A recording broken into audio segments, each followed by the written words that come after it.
seperti ini, ada ovarium, ada tuba, ada salurannya itu adalah tuba, uterus, serviks, vagina, dan alat kelamin luarnya ada vulva dan klitoris.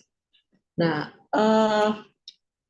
kalau kita belajar reproduksi, organ reproduksi betina ini harus kalian lebih paham materi ini, karena nanti di kuliah kebidanan itu akan lebih banyak kita membahas tentang betina, bagaimana mulai dari dia kebuntingan, kelahiran, sampai ada gangguan reproduksi, salah satunya adalah distokia.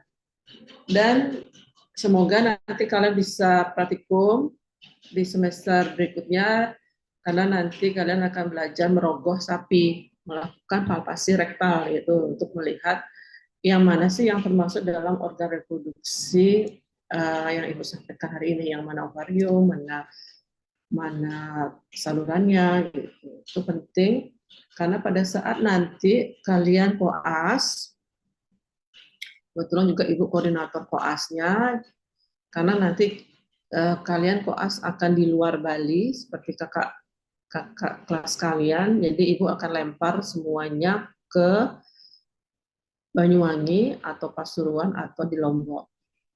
Jadi kalian akan Ibu lepas di lapangan bagaimana bisa melakukan palpasi rektal untuk mengetahui posisi-posisi dari organ reproduksi betina ini. Makanya kuliah di S1 ini penting sekali ya, agar kalian paham yang mana-mana yang namanya organ-organ reproduksi betina ini. Jangan sampai begitu kalian masuk koas, itu pertanyaan ini ditanyakan kembali tapi kalian tidak bisa menjawab. Itu nanti, itu baru di koas, apalagi kalau Ibu lempar di lapangan, jangan sampai memalukan nama FKH Udayana gitu. Jadi kalian begitu disuruh ngerektal aja nggak tahu ini apa yang dicari gitu. Itu jangan sampai ada kata-kata seperti itu nanti di lapangan. Ya, kemudian ini adalah gambaran reproduksi betina. Nanti kan ada praktikumnya untuk membawa organ reproduksi ini yang basah, yang segar. Jadi kalian harus beli di rumah potong hewan. Jadi kalian harus membawa itu, dan itu nanti disimulasikan gitulah di apa namanya pada saat praktikum.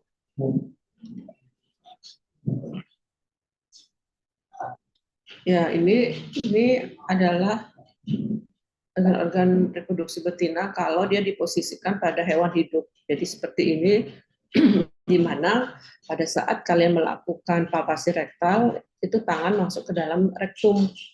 Jadi jangan sampai ada dokter hewan itu merasa jijik tangannya nggak boleh masuk. Makanya kalau adik-adik masuk koas, repro itu biasanya perempuan, ibu tidak mengizinkan tangannya, kukunya panjang. Itu nggak boleh ya, karena nanti kalian akan belajar merektal. Kalau merektal pasti kuku panjang itu ya udah ibu ini suruh keluar aja, nggak usah masuk repro. Karena pada saat melakukan palpasi, tangan itu harus bersih dalam artian tidak ada aksesori ya di tangan. Terus kuku tangan juga harus dipotong karena kita tidak mau melukai sapi yang akan kita pakai untuk praktikum. Nah, ini kalau lihat dari posisinya akan seperti ini, di mana posisi ovarium itu nanti kalau hewan itu dalam keadaan tidak birahi, itu saluran reproduksi terutama bagian uterus itu melengkung seperti sebelah ini, sampai ini dia akan melengkung dia. Tapi kalau dalam keadaan birahi dia akan mengembang itu apa ya? Melepaskan dari posisi lengkungnya itu dia lebih menjulur gitu. Jadi kalau dia dalam keadaan estrus itu atau birahi akan lebih gampang adik-adik meraba bagian uterus. Nah, ini adalah organ reproduksi yang segar. Ini yang kalian beli nanti pada saat praktikum ya. Ada saat praktikum. Ibu tidak tahu apakah pada saat kuliah fisiologi dapat juga materi ini. Jadi yang tujuannya kalian membawa ini dari sekarang kalian tuh bisa tahu posisi, kemudian bisa tahu tekstur daripada daripada organ reproduksi ini dalam keadaan segar. Karena pada saat dia nanti sudah di dalam hewan hidupnya itu kalian akan merasakan kesulitan yang mana sebenarnya.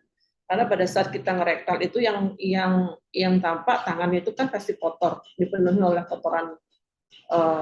kotoran sapi ya. Jadi kita harus mengeluarkan dulu fesesnya, baru kita bisa memposisikan tangan itu yang mana sih cervix itu yang mana uterus, yang mana ovarium gitu.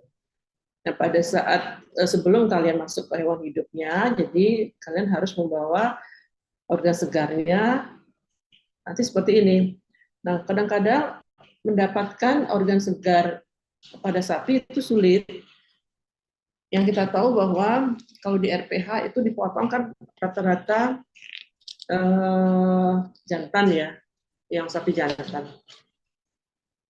Yang sapi betina pun itu apa namanya, potongnya itu biasanya betina-betina yang sudah tidak produktif. Jadi kalau yang masih produktif umur 2 sampai 6 tahun itu jarang ya kita dapatkan di RPH. Nanti yang kalaupun itu kalian dapatkan biasanya betina-betina yang sudah tua ataupun yang mengalami gangguan-gangguan reproduksi itu bisa dipotong. Nah, ini seperti ini. Kalau kalian bisa melihat teks atau bisa meraba nanti teksturnya pada saat praktikum, di situ kalian akan bisa pada saat kalian melakukan rektal pun akan paham yang mana, karena perbedaannya sangat jelas sekali. Yang mana halus, yang mana agak lebih kasar, yang mana keras, itu nanti akan bisa kalian rasakan pada saat praktikum. Nah, organ reproduksi itu ada 3 penggantung ya. Masing-masing ada mesometrium, mesosalping, dan mesoparium. Ini masing-masing penggantung. Kalau mesometrium itu adalah penggantung uterus. Kalau mesosalping itu penggantung dari tuba. Kalau mesoparium penggantung ovarium.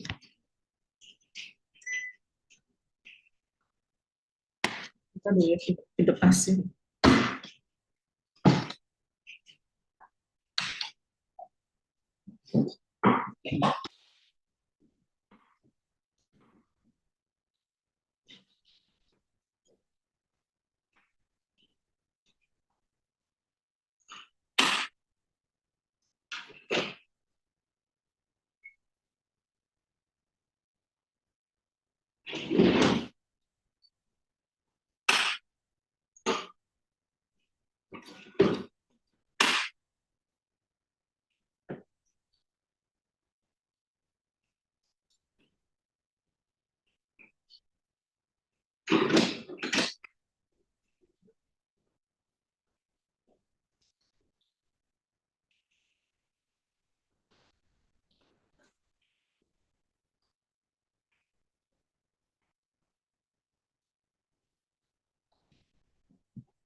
Ya, kemudian lanjut ke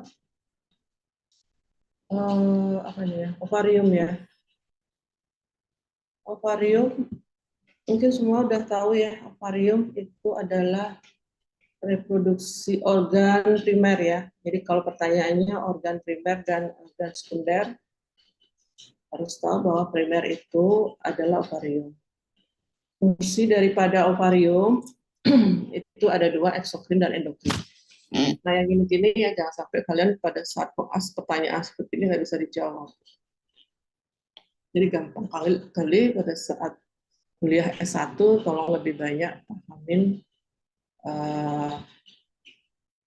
apa yang dimaksud dengan organ reproduksi primer. Fungsinya eksokrin dan endokrin. Eksokrin itu berarti keluar dia. Jadi apa yang zat-zat apa yang keluar dari organnya. Tapi kalau endokrin berarti ada zat yang masih dalam keluarnya itu masih sekitaran daripada zat atau organ penghasilnya. Jadi endokrin itu adalah hormon. Dalam hal ini hormon penghasil yang diproduksi di ovarium itu ada estrogen, ada progesteron, ada inhibin, ada aktivin, ada PGE2. Karena nanti ada PGF2 alfa, kalau ini PGE2. Kemudian exo itu keluar adalah ovumnya, sel-sel telur.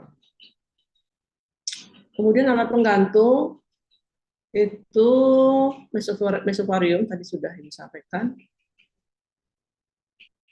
Nah ini dia ovarium.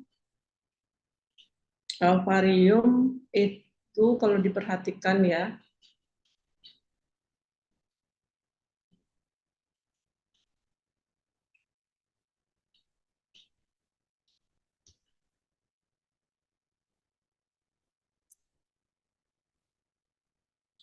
ini gambaran ovarium. Nah ini ada tonjolan-tonjolan. Tonjolan ini sangat bermakna ya. Misalnya ini yang kuning ini namanya corpus luteum. Sedangkan yang kecil-kecil seperti ini adalah folikel. Nah, yang seperti ini, kalau kalian rektal dalam posisi seperti ini, ovariumnya itu aman. Aman itu artinya bahwa sapi ini sudah melewati fase birahinya, fase estrus. Udah tahu ya estrus ya, mungkin nanti kuliahnya Prof. Jo dapat apa sih birahi atau estrus pada sapi. Kemudian kalau tonjolannya, folikelnya itu ada di sini. Kalau folikelnya itu lebih besar daripada corpus luteum, nah itu yang hati-hati. Biasanya peternak atau pemilik ternak itu tidak akan mengizinkan kalian melakukan apa tuh rektal atau ngerektal pada saat dia sudah birahi, berapa jam sudah birahi, apalagi dikawinkan gitu. Karena pada masa itulah terjadi pelepasan ovum yang akan dilanjutkan dengan proses fertilisasi. Kalau tangan kalian masuk ke organ ini, itu diudak-udak organnya, maka kegagalan daripada proses fertilisasi itu sangat tinggi. Jadi kalau ibu-ibu ngarahin mahasiswa ngerektal itu pasti pada sapi-sapi yang sudah tidak produktif. Jadi sapi yang mau diakhir atau sapi yang sudah tua itu biasanya. Tapi kalau sapi-sapi yang masih produktif, yang masih sebagai bibit, itu biasanya kita hindari agar menghindari terjadi gangguan reproduksi atau kegagalan daripada fertilisasi. Nah, seperti ini lengkapnya kalau kita buat dalam preparat ya. Seperti apa bentuknya itu seperti dalam gambar akan seperti ini, yang mana corpus luteum, yang mana folikel yang akan mau ovulasi gitu. Nah, kemudian di ovarium itu ada aktivitas ovarium itu ada kegiatan daripada proses pembentukan folikel, ada proses pelepasan daripada ovum. Atau kita sering kenal istilahnya fase folikuler, ada fase luteal. Nah, fase folikuler, nah kalau fase folikuler inilah fase-fase birahi. Jadi kalau kalian mau melihat sapi birahi atau sapi estrus, mungkin nanti kalau di lapangan, oh ibu, apa kalian sudah pernah melihat sapi birahi? Biasanya kalau yang birahi itu sapinya lebih gampang kalian bisa mengamati. Tanda-tanda itu misalnya sapi biasanya sih tidak mau makan. Kemudian dia suka mengaum itu pada malam-malam itu gelisah, tanda-tanda seperti itu. Kemudian kalau ada penjantan biasanya dia suka menaiki atau tidak ada penjantan pun dia juga akan menaiki temannya. Nah, lebih jelas fase birahi itu akan tampak keluarnya leleran dari vaginanya. Itu yang dikenal dengan fase folikuler. Kemudian ada fase poluteal, itu fase di mana tidak ada birahi. Biasanya dia lebih tenang, kemudian organ reproduksinya pun juga tidak menunjukkan tanda-tanda seperti ada keluar leleran. Nanti lebih jelasnya itu dengan pokcok untuk menjelaskan yang mana sapi birahi dan yang tidak. Nah, semua aktivitas itu dipegang oleh ovarium karena ovarium itu ada hormon yang tadi sudah Ibu sampaikan, ada hormon estrogen maupun hormon progesteron. Nah, ini adalah aktivitas ovarium. Jadi di sana ada fase folikuler, ada fase luteal. Apa yang kita kenal dengan istilahnya siklus estrus gitu ya. Siklus estrus nanti ada fase-fase lagi, ada yang namanya proestrus, ada estrus ya. Itu nanti dengan pokcok ya tentang siklus estrus. Nah, kemudian organ berikutnya adalah tuba falopi. Tuba falopi itu eh, dibagi lagi, ada bagiannya infundibulum, ada ampula, dan ada ismus. Nah, ketiga organ ini nanti pembagiannya itu kalau sudah praktikum akan lebih jelas, akan terlihat yang mana aja. Karena ada perbedaan antara infundibulum dengan ampula, antara ampula pun dengan ismus. Kalau infundibulum itu lebih jelas dia adanya bentuknya itu seperti corong gitu ya, seperti corong agak melebar di ujungnya, kan dia ada fibra. Fibra itu kayak bulu-bulu getar, itu artinya fibra ini akan aktif pada saat sapi itu birahi. Jadi tujuan daripada fibra itu adalah menangkap ovum yang akan mau ovulasi. Kemudian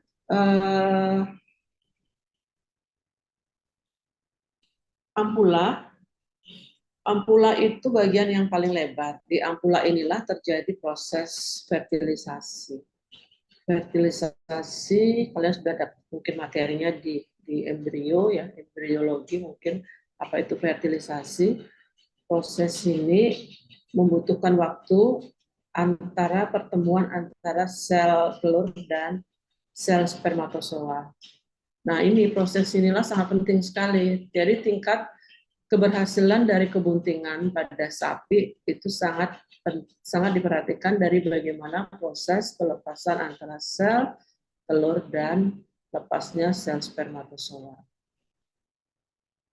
Kemudian ismus itu bagian yang sempit, bagian tuba falopi yang sempit dan berkelok-kelok dia. Berkelok-kelok itu bagian ismus itu sangat penting karena di sana terjadi seleksi dari spermatozoa. Kalau kapasitasi spermatozoa itu berada di bagian ampula. Jadi kapasitasi itu artinya spermatozoa yang dikawinkan, atau biasanya kalau teknik perkawinan pada sapi itu kan inseminasi buatan, kawin suntik. Pada saat terjadinya pelepasan sel spermatozoa di saluran reproduksi, biasanya spermatozoa itu belumlah aktif, artinya belum matur ya. Dia memerlukan proses maturasi di ampula melalui proses yang kita sebut dengan kapasitasi spermatozoa. Nah, kemudian ismus bagian ini pun juga ada namanya proses pembelahan embrio. Jadi begitu terjadi fertilisasi itu ada pembelahan-pembelahan dari tahapan dari satu sel, kemudian jadi 2 sel, kemudian jadi 4 sel, 6 sel, 8 sel, nah itu terjadinya di bagian tuba Fallopi.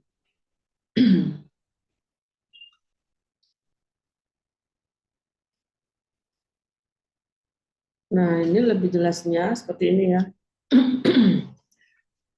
Ini ovarium, dari ovarium itu bisa lihat ya ada bintik-bintik-bintik, ini adalah folikel. Folikel-folikel ini perbedaannya kalau kita ngomong pada manusia dan pada hewan, pada sapi terutama.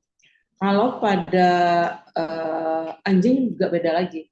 Jadi kalau pada sapi ataupun sama sapi khususnya ya, itu hanya satu folikel yang mengalami maturasi yang tersebut dengan folikel de Graaff. Folikel de Graaff itu adalah folikel yang akan siap untuk ovulasi.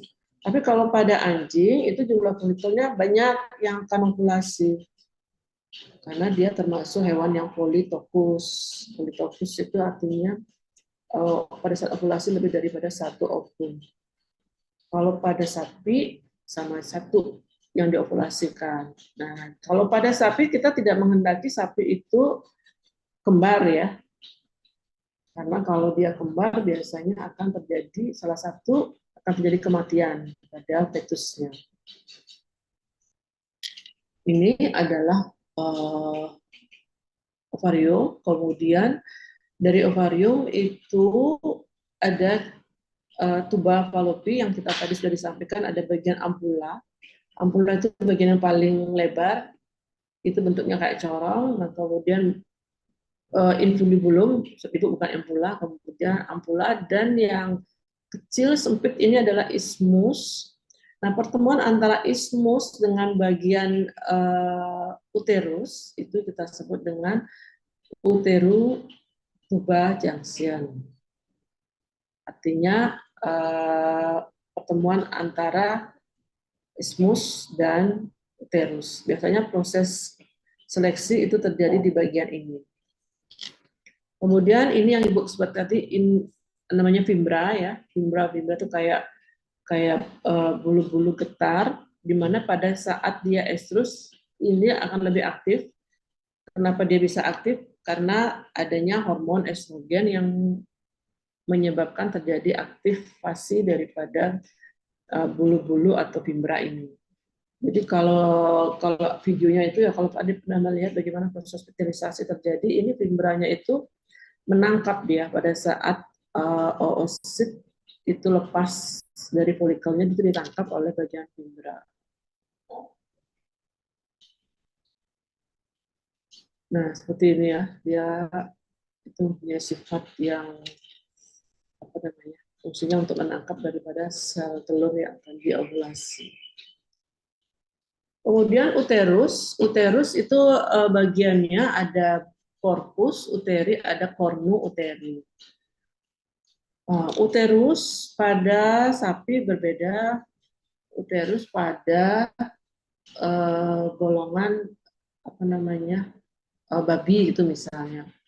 Kalau babi itu uterusnya itu bagian daripada cornunya itu lebih panjang daripada korpusnya, karena babi itu sama juga sifatnya adalah politokus, yang artinya ovarium itu mengovulasi lebih daripada satu sel ovum. Kalau kornu itu kita sering sebut dengan tanduknya ya. Kemudian kalau korpus itu, korpus ya bodinya, badannya. Fungsi daripada uterus itu banyak sekali, mulai dari transportasi sperma ke tuba Fallopi, kemudian adanya peran regulasi daripada corpus luteum, kemudian pembentukan plasenta, perkembangan fetus, kemudian dia mengandung cairan sebagai media hidup dari blastosis. Nah, uterus ada gambarnya. Itu memiliki tipe-tipe. Jadi kalau babi itu bicornu, kalau sapi itu bipartitus. Bipartitus itu artinya bagian uterusnya itu lebih besar daripada kornu. Kalau bicornu, kornunya itu yang lebih panjang daripada korpus.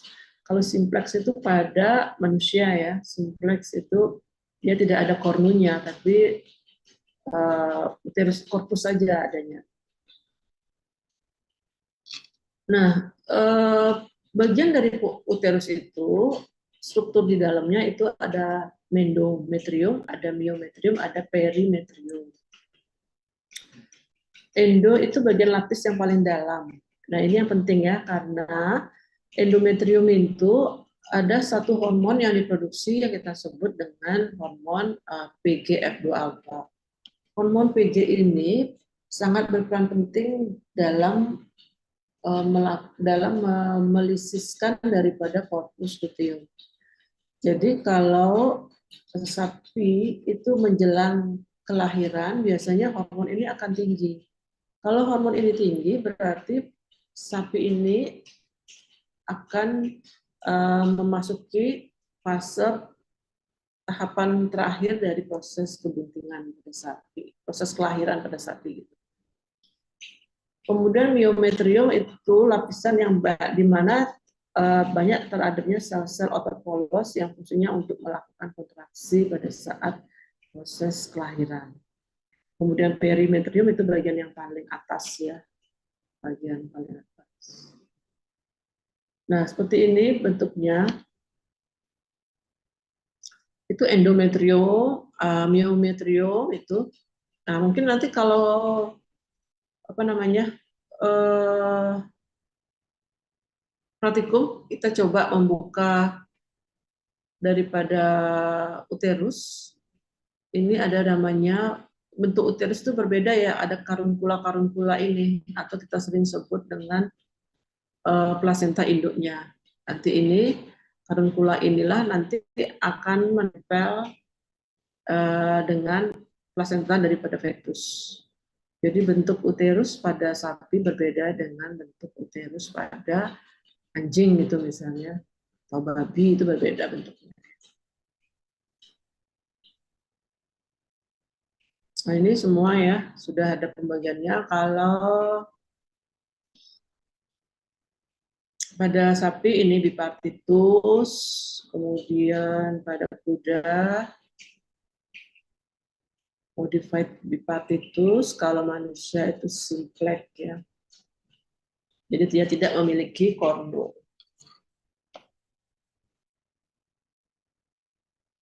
Kemudian organ berikutnya adalah serviks.